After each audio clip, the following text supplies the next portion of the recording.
Welcome friends. हमने JEE में आए हुए कुछ क्वेश्चंस की बात पिछली बार कर ली है जो डायमेंशनल एनालिसिस पर आए हैं, और उनसे आपको यह आइडिया लग जाना चाहिए कि जेई में अब किस प्रकार के प्रश्नों ने आना है। इसी तरह अब हम बात करेंगे कुछ काइनेमेटिक्स के क्वेश्चंस को लेकर के।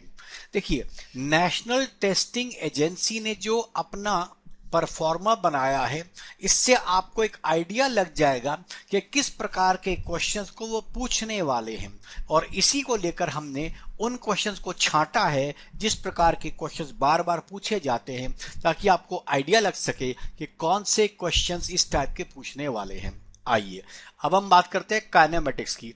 ये देखिए, पहला क्वेश्चन आपके सामने रखा हुआ है, इसको आराम से पढ़ लीजिएगा। ये क्वेश्चन हालांकि ऐसा कहा जा सकता है कि नीट का नहीं है, ये जेईई का क्वेश्चन है।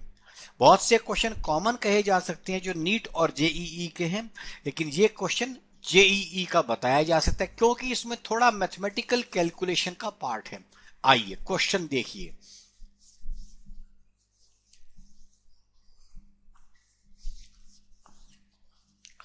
मेरा ख्याल है आपने क्वेश्चन को पढ़ लिया होगा, और जैसे मैं हमेशा आपको बताता हूं, इस समय इस वीडियो को जिन लोगों को समझ आ चुका है क्या करना है, वो लोग इस समय इस वीडियो को पॉज करके इस क्वेश्चन को करने की शुरुआत कर दें।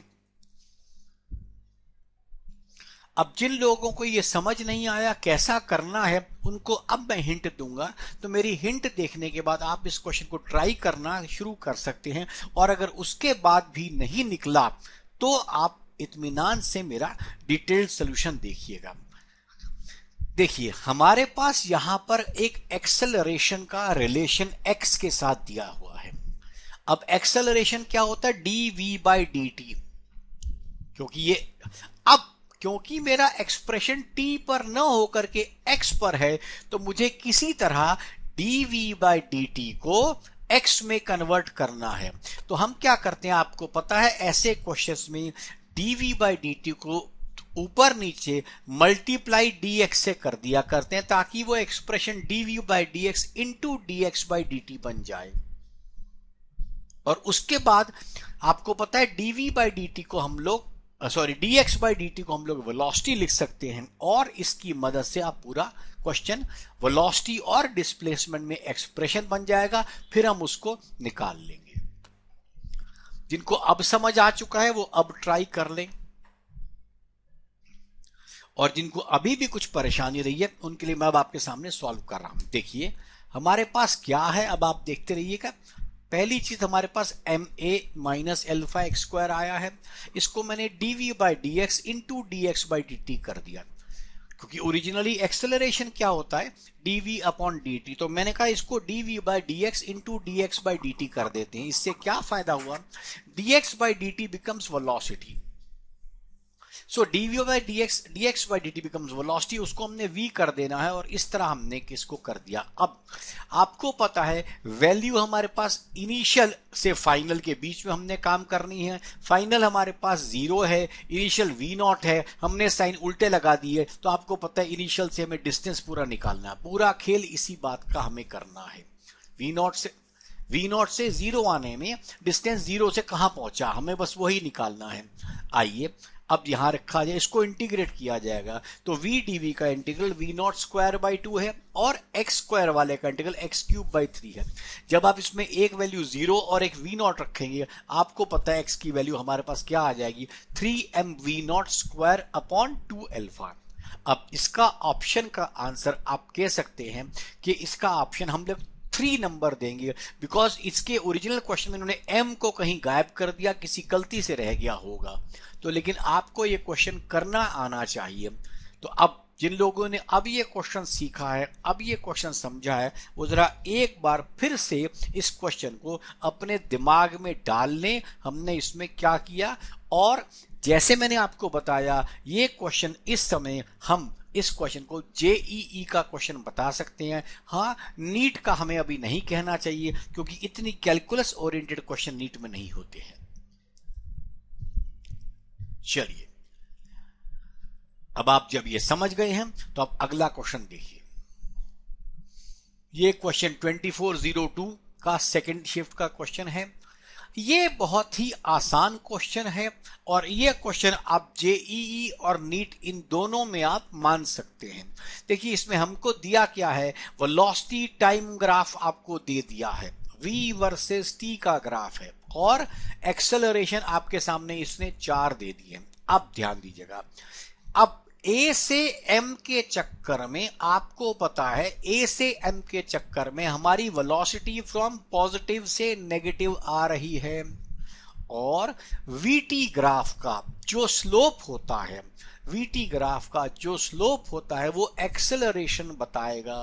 अब यहां पर क्योंकि वो एक्सेलरेशन नेगेटिव है, पॉजिटिव से आप जीरो होते हुए नेगेटिव पर आ रहे हैं, सो ए से एम के बीच में आपका एक्सेलरेशन नेगेटिव है और जब आप एम से बी जा रहे हैं तो आप माइनस वेलोसिटी से लेकर प्लस बी वेलोसिटी पे जा रहे हैं, तो आपकी वैल्यू कहां पर माइनस से प्लस जा रही है, उसमें हम क्या कह सकते हैं कि हमारे पास ये पॉजिटिव है क्योंकि नेगेटिव से पॉजिटिव जा रहा है। और दोनों केस में ए से एम में भी ग्राफ सीधा है और एम से बी में भी स्लोप सीधा है। इसके लिए पूरा ध्यान से आप देखेंगे, only number 4 is suiting to the arrangement, so only number 4 is the answer to this kinematics NTA graph for velocity versus acceleration का क्वेश्चन। ये क्वेश्चन आप मान सकते हैं, ये आसान क्वेश्चनों में माना जाएगा और ये जेईई के अंदर का क्वेश्चन भी है और ये नीट लेवल का भी क्वेश्चन है। तो आपको पता होना चाहिए नीट में भी ये क्वेश्चन आ सकता है, थोड़ा बहुत घुमा फिरा के भी आ सकता है कि आपके पास वेलोसिटी टाइम का ग्राफ दिया हुआ है, एक्सेलरेशन पूछा जा रहा है, ऐसे ही आपको डिस्प्लेसमेंट टाइम का ग्राफ लेके एक्सेलरेशन टाइम पूछा जा सकता है। इसी के आसपास का ग्राफ, ये एक इंपॉर्टेंट कॉन्सेप्ट है और इसको हम एक इजी क्वेश्चन मानेंगे। आइए, जो लोग इसको पूरी तरह समझ चुके हैं, अब आप अगले क्वेश्चन की तरफ मेरे साथ चलेंगे। अब देखिए, ये क्वेश्चन वेक्टर का क्वेश्चन है, काइनेमेटिक्स में इसको यूज किया जा सकता है, मैथ्स वाले समझ सकते हैं। अब इस क्वेश्चन को आप देखिए, इसने कहा A B A C A D A E A F A G A H, ये सारे के सारे वेक्टर्स को जोड़ना है और ए ओ दिया है। अब यहां से आपको अगर आप थोड़ा सा लॉजिक लगाएं, दिमाग का प्रयोग करें, तो आप देख सकते हैं सब में 16i 24j 32 के विद प्लस माइनस साइन है आई जे के। तो इसका मतलब आप देख सकते हैं कि जो मेरा जो आंसर दिया हुआ है वो ए ओ का 8 गुना है, 8 गुना है, 8 टाइम्स। तो 8 टाइम्स में माइनस प्लस का फर्क नहीं हो सकता, क्योंकि या तो सब में ही माइनस बदला जाए या सब में प्लस किया जाए, क्योंकि अदरवाइज तो मल्टीप्लिकेशन हो ही नहीं पाएगी। तो ओनली ऑप्शन जो आप यहां देख सकते हैं वो आपके पास 16i plus 24j minus 32k है, जिसमें i और j पॉजिटिव है और k नेगेटिव है। तो इसका ऑप्शन नंबर 4। परंतु आप हो सकता है ये कहें सर इसको किया कैसे जाएगा, मान लो हमें कोई और ऐसा क्वेश्चन आ जाए और हमें करना पड़े तो कैसे करेंगे। आप देखो इसमें सब चीज ए ओ की टर्म में दी गई है, तो हम हर वेक्टर को ए ओ में ब्रेक करेंगे। जैसे ए बी क्या बन जाएगा, ए O plus O B, A सी क्या बन जाएगा, ए O plus O C, A D क्या बन जाएगा, ए O plus O D, A ई क्या बन जाएगा, ए O plus O E, A F क्या बन जाएगा, ए O plus O F, A जी क्या बन जाएगा, ए ओ प्लस ओ जी, और ए एच क्या बन जाएगा, ए ओ प्लस ओ एच।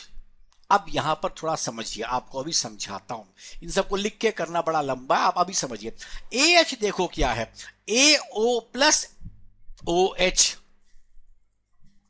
और ए डी क्या है, ए ओ प्लस ओ डी। आप देख सकते हैं जैसे इन दो वेक्टर खोलूंगा तो ओ डी और ओ एच मिलकर के 0 हो जाएंगे, क्योंकि एक जगह ओ एच आ रहा है, एक जगह ओ डी आ रहा है। इसी तरह एक जगह ओ सी आएगा, एक जगह ओ जी आएगा। इसी तरह जहां जहां ओ बी आएगा वहां ओ एफ आ जाएगा। तो ये सारे टर्म साथ साथ कटते जाएंगे।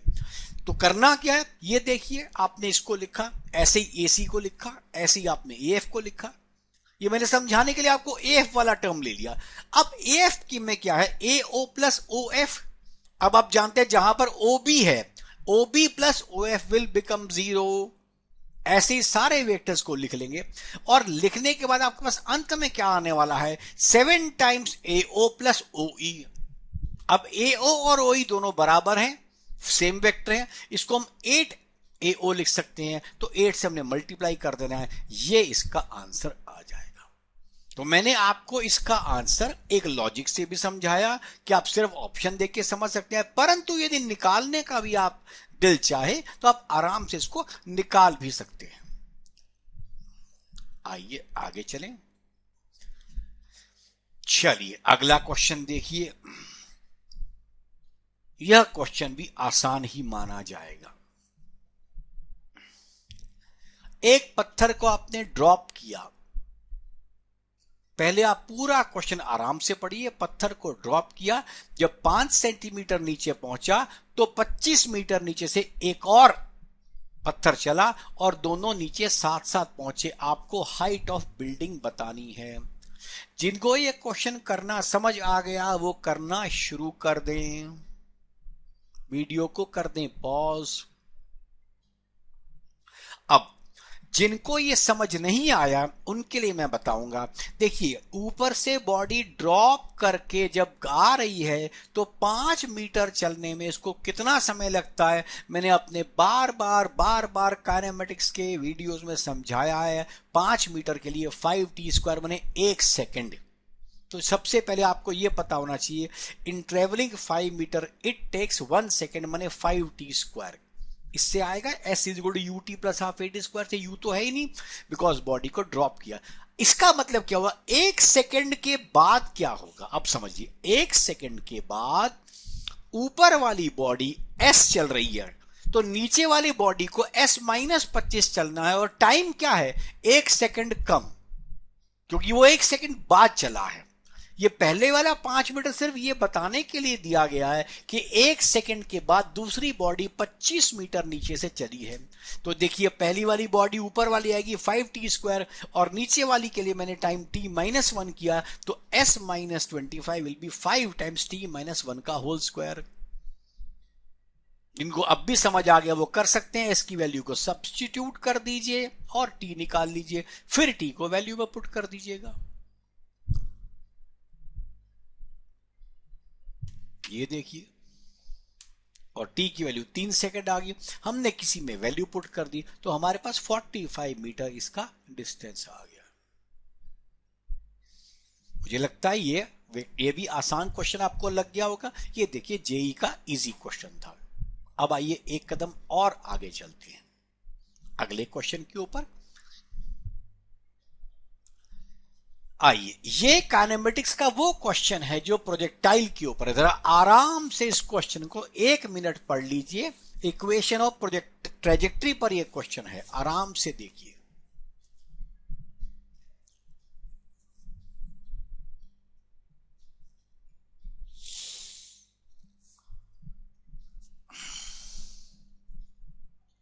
चलिए, उम्मीद है आप इस क्वेश्चन को पढ़ चुके हैं। अब हमारे को क्या करना है, इसने हाइट पूछा है और एंगल ऑफ प्रोजेक्शन पूछा है।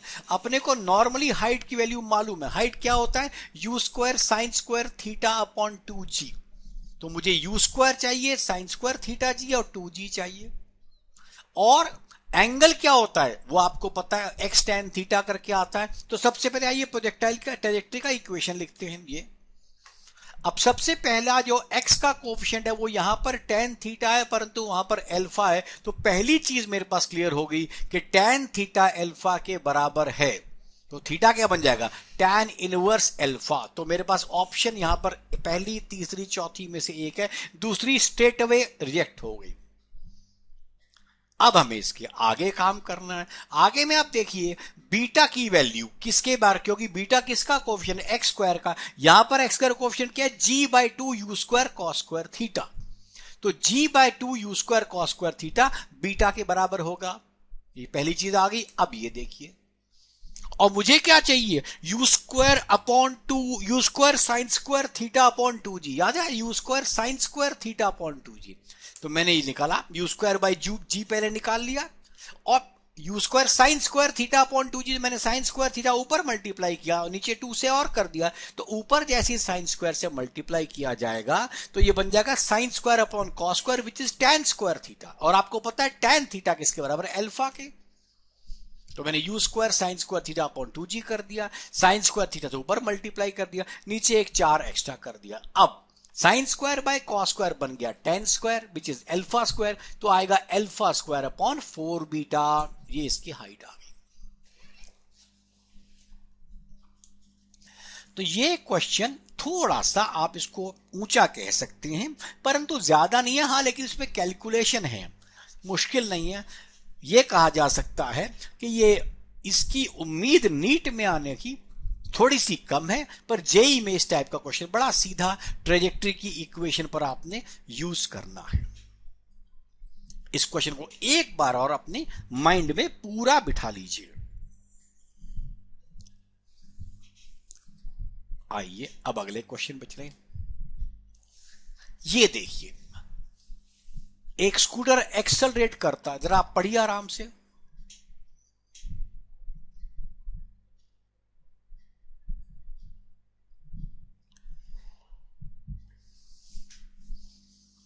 आइए देखिए, इसका मतलब क्वेश्चन क्या है पहले वो समझिए।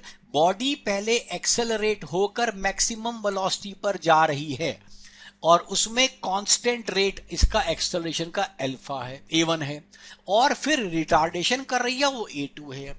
तो मतलब पहले एक्सेलरेशन और बाद में रिटार्डेशन। अब मान लीजिए मैक्सिमम वेलोसिटी v है, तो v upon t1 will be a1, और यही दूसरे हिस्से में v upon t2 will be a2। ये देखिए, ये क्लियर हो गया, क्योंकि velocity change in velocity upon acceleration is time. अब v मैक्स दोनों में सेम है, हम दोनों v मैक्स को इक्वेट कर सकते हैं, माने a1 t1 को आप a2 t2 से इक्वल कर सकते हैं। आपको क्या चाहिए? t1 बाई t2, ये बन जाएगा a2 बाई a1। ये तो बहुत ही आसान क्वेश्चन था, 26 तारीख को दिया गया। आई प्रिज्यूम ये क्वेश्चन आपको आसानी से समझ आ गए होंगे, राइट? यही हमारे पास काइनेमेटिक्स के वो क्वेश्चंस हैं जिससे आपको आइडिया लग सकता है किस प्रकार के क्वेश्चंस आने वाले हैं। देखिए, 2 पेपर जेई के हो चुके हैं अभी के, उसके अलावा पुराने जेई के क्वेश्चन हो चुके हैं, पुराना पिछली बार का एनटीए का नीट हो चुका है। इन सब से आपको एक रफली आइडिया लग जाएगा कि नेशनल टेस्ट एजेंसी किस टाइप के क्वेश्चन पूछ रही है। चलिए इसको यूज करें, फ्रेंड्स को बताएं और आगे चलें।